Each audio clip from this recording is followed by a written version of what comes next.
Hello everyone, welcome back to our channel Bhavitha sweet food. ఆకుకూరలు మన ఆరోగ్యానికి చాలా అంటే చాలా మంచిది కదండి. ఎన్నో ఆరోగ్య ప్రయోజనాలు ఉండే ఆకుకూరల్లో చాలామంది ఇష్టపడరు కదండి. అలాంటి వారి కోసం ఈ రెసిపీ చాలా అంటే చాలా రుచిగా ఉంటుంది. ఒకసారి ఆకుకూరతో పులావ్ చేసేయండి. నేనైతే 14 రకాల ఆకుకూరలతో అయితే పులావ్ చేస్తున్నాను. దీనికోసం అయితే ఫస్ట్ అయితే శనగల ఆకుకూర అండి. ఇది ఎక్కువ వింటర్ సీజన్లో బాగా ఇంట్లో వేసుకున్న వచ్చేస్తుంది నల్ల శనగలతో. ఇది ఒక 15 to 20 డేస్లో వచ్చేస్తుంది అనమాట. ఇలా లేలేత ఆకులు అయితే తీసేసుకోవాలి. తర్వాత కొత్తిమీర, ఇవన్నీ ఎటువంటి కెమికల్స్ లేకుండా మా గార్డెన్లోనే పండించుకున్నవండి. చాలా ఈజీగా అన్నీ పెరిగిపోతాయి అన్నమాట. కొన్ని మనం వేయకుండానే వచ్చేస్తాయి. ఇలా కొత్తిమీర కూడా సరిపడినంత తీసుకున్న తర్వాత పాలాకు కూడా ఇలా పెద్ద పెద్ద ఆకులన్నింటినీ సరిపడినన్ని తీసేసుకోవాలి. ఇలా పాలాకు కూడా తీసేసుకున్న తర్వాత చుక్కకూర అండి. చుక్కకూర అయితే దాదాపు అందరికి తెలిసిందే కదండి. చుక్కకూర కూడా 1-2 వేసాం, కానీ ఇవి పులుపుగా ఉంటాయి కాబట్టి ఎక్కువ అవసరం లేదు. ఇవి కూడా కొద్దిగా ఆకులు కాడలు అయితే తీసేసుకుంటున్నాను.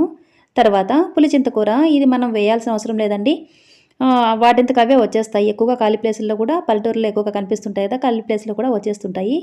వీటి చిన్న చిన్న ఆకులుగా ఉంటాయి కాబట్టి నిదానంగా మనకు కావాల్సినంత తీసుకోవచ్చు. ఇవి పప్పులో కూడా వేసుకుంటారు. ఇవి తీసేసుకున్న తర్వాత నెక్స్ట్ అయితే బచ్చల కూర అన్నమాట. బచ్చల కూర కూడా 2 రకాలుగా ఉంటుంది కదండి. తెల్లది ఉంటుంది, ఇంకా ఎర్రది ఉంటుంది. ఇదైతే తెల్ల ఆకుకూర అనమాట. బచ్చల కూర అనేది కొంచెం జిడ్డుగా ఉంటుంది కాబట్టి ఇవైతే ఎక్కువగా తీసుకోవట్లేదు. ఒక 5 to 6 అంటే కొన్ని తక్కువ ఆకులు తీసుకోవాలి మనం చేసే క్వాంటిటీని బట్టి. నేనైతే ఒక ½ కిలో రైస్తో పులావ్ చేయాలనుకున్నాను కాబట్టి దాని సరిపడిన ఆకుకూరలను అయితే తీసేసుకుంటున్నాను. తర్వాత సిలోన్ బచ్చలి అంటే బెంగళూరు పాలాకు. మా అత్తమ్మ అయితే నాకు బెంగళూరు పాలాకు అని చెప్పారు. ఒక్కొక్కరు ఒకలా పిలుచుకున్నా. ఇది కూడా కొంచెం జిడ్డుగానే ఉంటుంది, కానీ ఆరోగ్యానికి చాలా మంచిదండి. తర్వాత పుదీనా, నాటు పుదీనా. పుదీనాలో కూడా 2 రకాలు ఉన్నాయండి, ఇక్కడే నేను చూడటము. ఇదైతే మన నాటు పుదీనా అనమాట. ఇవి కూడా సరిపడినన్ని పుదీనాకులు కూడా తీసేసుకున్నాను. తర్వాత పచ్చిమిర్చిలు కూడా గార్డెన్లోవే కాబట్టి వీటిని కూడా కావాల్సినన్ని తీసేసుకుంటున్నాను. ఒక 5 to 6 అయితే సరిపోతాయి. ఇలా పచ్చిమిర్చి కూడా తీసేసుకున్న తర్వాత నేను ఇంట్లో ఒకటి ఉల్లిపాయ ఉండిందనమాట. దానికి మొలక వచ్చింది, అది నాటాను చూడండి. ఉల్లికాడలు ఎంత బాగా వచ్చాయో. వీటిని అయితే ఒక సగం వరకు ఉల్లికాడలు కూడా తీసేసుకుంటున్నాను. తర్వాత మెంతికూర. మెంతికూర కూడా 15 to 20 డేస్లో అయితే వచ్చేస్తుందండి. చాలా ఫ్రెష్గా ఉండి ఆకుకూరలతో అయితే మనం ఏమైనా చేసేసుకోవచ్చు కాబట్టి ఈరోజు అయితే మొత్తం పులావులోకి మీకైతే చూపించేస్తున్నాను. ఇలా మెంతికూర కూడా సరిపడినంత తీసుకుంటున్నాను. మెంతికూర మరీ ఎక్కువ తీసుకోవట్లేదండి, ఎందుకంటే చేదు వచ్చేస్తుంది కాబట్టి. తర్వాత తోటకూర అన్నమాట. తెల్లది ఇంకా నార్మల్ తోటకూర, ఎర్ర తోటకూర 2, వాటిని కూడా సరిపడినంత తీసేసుకున్న తర్వాత వెల్లుల్లి కాడలు.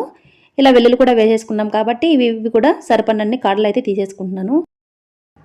చూడండి, చుక్కకూర, పునరన్నవాకు, కొత్తిమీర, ఇది సిలోన్ బచ్చలండి, బెంగళూరు పాలాకు, పుదీనా, ఇది పొనగంట ఆకుకూర అన్నమాట, ఉల్లికాడలు, మెంతికూర, ఇది వచ్చి శనగల ఆకుకూర, పాలకూర, ఇది వచ్చి వెల్లుల్లి కాడలు, ఇది బచ్చలి, తెల్ల బచ్చలు అనమాట. తోటకూరలో 2 రకాలు, ఇది వచ్చి పులిచింతాకు. ఈ విధంగా ఆకుకూరలన్నింటినీ తీసేసుకున్నాను కదండి. వీటన్నింటినీ ఫస్ట్ శుభ్రంగా కడిగేసుకొని పక్కన పెట్టేసుకోవాలి. ఇప్పుడు ఒక కుక్కర్ తీసేసుకొని సరిపడినంత నూనె కానీ నెయ్యి కానీ వేసుకున్న తర్వాత వేడయ్యాక ఇందులో ఆవాలు, జీలకర్ర, చెక్క, లవంగం, బిర్యానీ మసాలాలన్నీ వేసేసుకోవాలి. ఇంకా ఇందులోనే కావాల్సినంత జీడిపప్పు, కిస్మిస్ మీ ఇష్టం అండి, ఏమైనా వేసుకోవచ్చు. నేనైతే కిస్మిస్ వేయట్లేదు, జస్ట్ జీడిపప్పు వేసుకుంటున్నాను. ఇవన్నీ వేసుకున్న తర్వాత పొడవుగా కట్ చేసి పెట్టుకున్న ఉల్లిపాయ ముక్కలు, పొడవుగా కట్ చేసి పెట్టుకున్న పచ్చిమిర్చి ముక్కలు కూడా వేసుకుంటున్నాను. 4 పచ్చిమిర్చిలు అయితే వేస్తున్నానండి. ఈ విధంగా లో ఫ్లేమ్లోనే వీటిని అయితే ఫ్రై చేసేసుకోవాలి. ఇలా ఫ్రై అయిన తర్వాత అప్పటికప్పుడు ఫ్రెష్గా దంచి పెట్టుకున్న అల్లం వెల్లుల్లి పేస్ట్ కూడా వేసేసుకున్నట్లయితే టేస్ట్ అనేది చాలా బాగుంటుందండి పులావ్కి, ఫ్రెష్గా చేసి పెట్టుకున్న అల్లం పేస్ట్తో. ఇది కూడా ఫ్రై చేసేసుకున్న తర్వాత సన్నగా తరిగి పెట్టుకున్న క్యాప్సికమ్ ముక్కలు, ఇంకా క్యారెట్ ముక్కలు కూడా వేసేసుకుంటున్నాను. ఇవైతే ఆప్షనల్ అన్నమాట, మీరు కావాలంటే వేసుకోవచ్చు, లేదంటే లేదండి. ఇదైతే ఆప్షనల్. ఇవి వేయడం వల్ల టేస్ట్ అనేది బాగుంటుందండి, ట్రై చేయండి. ఇవి కూడా వేసుకొని ఇలా వీటిని కూడా వేసుకున్న తర్వాత ఇంకొక 2 నిమిషాల పాటు ఫ్రై చేసేసుకోవాలి. ఇవి కూడా ఫ్రై అయిపోయిన తర్వాత ఒక ½ స్పూన్ అంతా సాల్ట్ వేసుకొని తర్వాత సన్నగా తరిగి పెట్టుకున్న టమాటా ముక్కలు కూడా వేసేసుకోవాలి. 2 టమాటాలు తీసేసుకొని ముక్కలుగా కట్ చేసుకున్నాను, వాటిని కూడా వేసేసుకుంటున్నాను. ఇప్పుడు ఇవన్నీ తొందరగా ఫ్రై అవ్వడానికి సాల్ట్ అనేది చాలా యూజ్ అవుతుంది.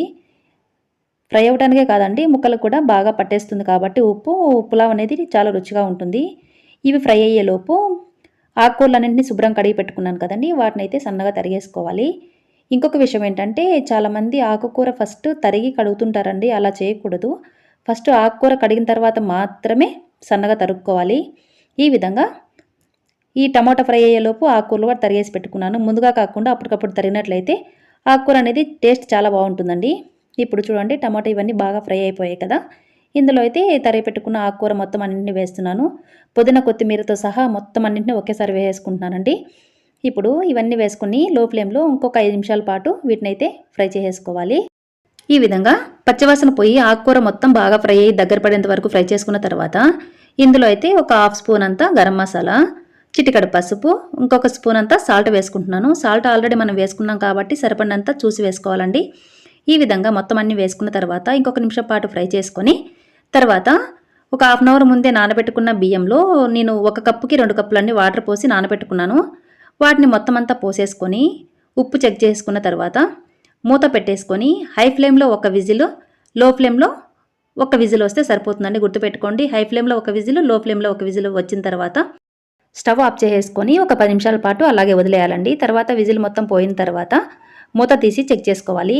ఒకసారి అలా జస్ట్ కలిపేసుకునేసామనుకోండి సరిపోతుంది. ఇలా కలిపేసేసుకొని వేడి వేడి పులావ్‌ని పెరుగు పచ్చడితో సర్వ్ చేసుకుంటే ఎటువంటి కూరలు లేకుండా హ్యాపీగా ఎంజాయ్ చేసేయచ్చండి. చాలా రుచిగా ఉండే ఈ పులావ్ రెసిపీ మీకు నచ్చినట్లయితే లైక్ చేయడం అయితే అస్సలు మర్చిపోవద్దండి. Thanks for watching.